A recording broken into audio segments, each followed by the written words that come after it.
Mirë se vini në kanalin ton, mos harroni të bëni subscribe dhe të klikoni si përzdiles për të marrë njoftimet më të reja. Faleminderit! Mjeku me urdhër të prerë, jasa feta bukë duhet të hani sipas moshës dhe cila është më e mira. Racioni ditor i bukës dhe i dritrave është në varësi të moshës, gjinisë dhe aktivitetit fizik. Të dhënat e Eurostat tregojnë se shpenzimet e shqiptarëve për bukë dhe dritra janë shumë të larta në raport me të ardhurat e tyre. Sipas të dhënave, këto shpenzime janë më të larta krahasuar me vende të tjera të Evropës. Buka është kryesore për çdo njeri në këtë vend, aq më tepër kur në çdo vakt na vjen natyrshëm të themi le të ham bukë. Ndërkohë, siç e themi ne, gjella me krip dhe kripa me karar. Ndaj kur vjen fjala tek konsumimi i bukës, edhe ai duhet të ketë një kufi. Çdo dritë tjetër mund të mbuloj nevojat jetësore për bukën. Në këtë video ju do të mësoni për sasinë e nevojshme ditore, e cila është në bazë të moshës tuaj. Racioni i nevojshëm ditor i dritrave, jasa fet bukë janë të nevojshme. Një fet bukë normale konsiderohet si një racion, por jo çdo fet është e njëjtë me tjetrën. Ndaj ju duhet që të kujdeseni që buka të jetë me dritra të plota. Po ashtu racioni ditor i bukës dhe i dritrave është në varësi të moshës, gjinisë dhe njëkohësisht të aktivitetit fizik. Racioni i dritrave përmban bukën dhe çdo dritë tjetër që ju konsumoni. Ekspertët thonë se gratë nga 19 deri në 50 vjeç duhet që të konsumojnë 6 racione driti në ditë. Gratë mbi 50 vjeç duhet të konsumojnë 5 racione driti në ditë. Burrat nga 19 në 30 vjeç kanë nevojë për 8 racione driti në ditë, ndërsa ata nga 31 deri në 50 vjeç kanë nevojë për 7 racione. Burrat mbi të 50-ta duhet të konsumojnë 6 racione driti në ditë, ndërkohë fëmijët dhe adoleshentët kanë nevojë për më pak racione driti në ditë. Sipas ekspertëve dhe të dhënave, dritrat e plot, pra jo të përpunuar, janë më të pasurit në ushqyes. Ekspertët këshillojnë se gjysma e bukës që ju konsumoni çdo ditë duhet të jetë e përgatitur me dritë të plot. Cilët janë ushqyesit që ofron buka? Në varësi të dritrit të përdorur, buka ofron vitamina të grupit B, minerale dhe njëkohësisht fibër. Vitaminat e grupit B e rregullojnë metabolizmin tuaj, si edhe njëkohësisht ato ndihmojnë sistemin nervor. Fibra po ashtu është e nevojshme për tretin, ndërkohë që mineralet e gjendura tek buka janë të nevojshme për shëndetin tuaj, për një sistem imunitar, si edhe për nivelet e oksigjenit në gjakun tuaj. Ndërkohë, sipas ekspertëve, ju duhet të dini se vlerat e bukës për shëndetin janë vërtet të mëdha, por jo gjithmonë, pasi ka edhe disa raste kur ju mund ta teproni me të. Ja se çfarë i ndodh trupit kur ju e teproni me konsumimin e bukës. Buka është padyshim e mrekullueshme në shije dhe në shisa për sa i përket shëndetit, jo dhe aq.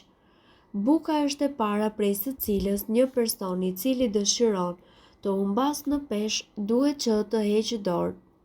Nga ana tjetër, teprimi me bukën shoqërohet me pasoja në organizëm, të cilat ju do t'i gjeni në këtë video. Këto janë arsyet përse ju nuk duhet që ta teproni me bukën. Më shumë uri. Kur vjen puna tek uria, ka shumë rëndësi lloji i bukës që ju zgjidhni. Buka ofron shumë karbohidrate dhe veçanërisht ajo e bardha ka një nivel të lartë glicemie. Studime gjithashtu tregojnë se konsumimi i produkteve me një nivel tepër të lartë glicemie mund që të shtojë urinë dhe ta shtyjë njeriun drejt tepricës. Niveli i sheqerit në gjak rritet. Ngrënia e një koshi të tërë me feta buke mundet gjithashtu që të nxjisë rritjen e tepërt të nivelit të sheqerit në gjak. Kur kjo ndodh, njeriu përballet me një rrezik të shtuar të shfaqjes së diabetit. Buka e bardhë përmban dritë të përpunuar dhe njëkohësisht ajo ka një nivel tepër të lartë glicemie, i cili përkthehet në nivele të larta të sheqerit në gjak. Dhe ndërkohë mund të keni dhe shtim në peshë. Buka e bardhë nuk ofron fibër dhe as ushqyes të tjerë dhe rrjedhimisht nuk ju mban të ngopur për kohë të gjatë. Kësaj ju do të konsumoni më shumë ushqim, sepse do të ndiheni më të uritur dhe do të merrni më shumë kalori, e cila përkthehet në shtim të paevitueshëm në peshë. Probleme me tretjen. Një nga disa avantazhet e konsumit të pak të fibrës është edhe tretja problematike dhe konstipacioni. Për më tepër, buka e bardhë mundet që të përmbajë shumë krip, veçanërisht nëse hani disa feta njëra pas tjetrës. Konsumimi i tillë kripës shkakton fryrje në stomak dhe jo vetëm. Ekspertët këshillojnë konsumin e frenuar të bukës dhe përzgjedhjen e llojit të duhur të saj, që është bukë me drithra të plota dhe të papërpunuar. Për ne shqiptarët buka është një lloj si qershia mbi tort, është ajo që i jep gjithçkaje. Shije, në tryezë mund të kesh çdo gjë të mundshme, por sigurisht që asnjë pjatë nuk shijon një lloj pa pak bukë. Për të mos harruar këtu që mamat dhe gjyshet tona e han bukën me çdo gjë. Por çfarë ndodh me trupin e njeriut nëse ju vendosni të mos hani bukë për të paktën një muaj?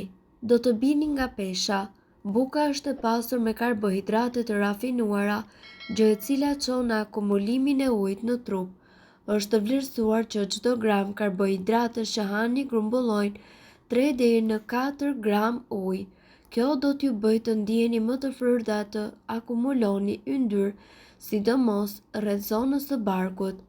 Përmirëson sistemin e tretjes. Gluteni dhe gjithashtu karbohidratet e rafinuara dhe përbërësit e tjerë, të cilët gjenden tek buka, ju bën ju që të ndiheni më të fryrë.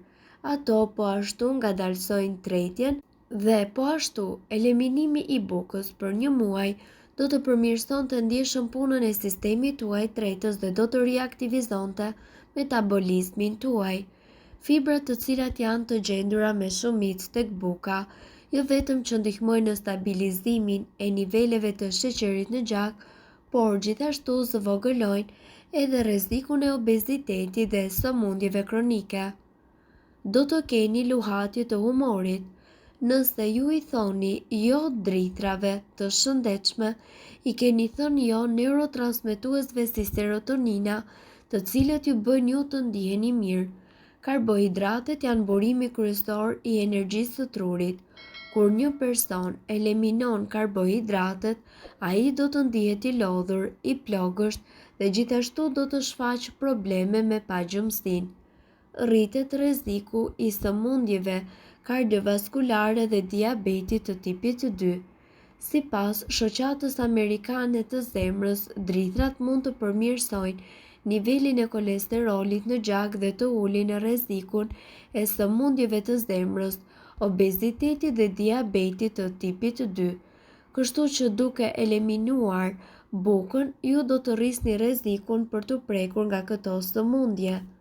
Mirë po duhet të dini, informacionet në këtë video kanë për qëllim të plotësojnë dhe të mos zëvendësojnë këshillat e mjekut tuaj dhe nuk kanë për qëllim të mbulojnë të gjitha përdorimet e mundshme, masat paraprake, ndërveprimet ose efektet negative.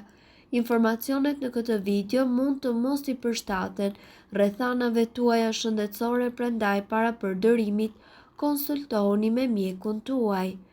Nëse doni të dëgjoni video tona që ne postojmë çdo ditë, kliko subscribe. Ju ftojmë gjithashtu të bëni like në video tona nëse i keni dëgjuar dhe pëlqyer ato. Faleminderit që e patë videon ton. Shpërndajeni këtë video në profilin tuaj në mënyrë që të informohen edhe shokët tuaj. Faleminderit.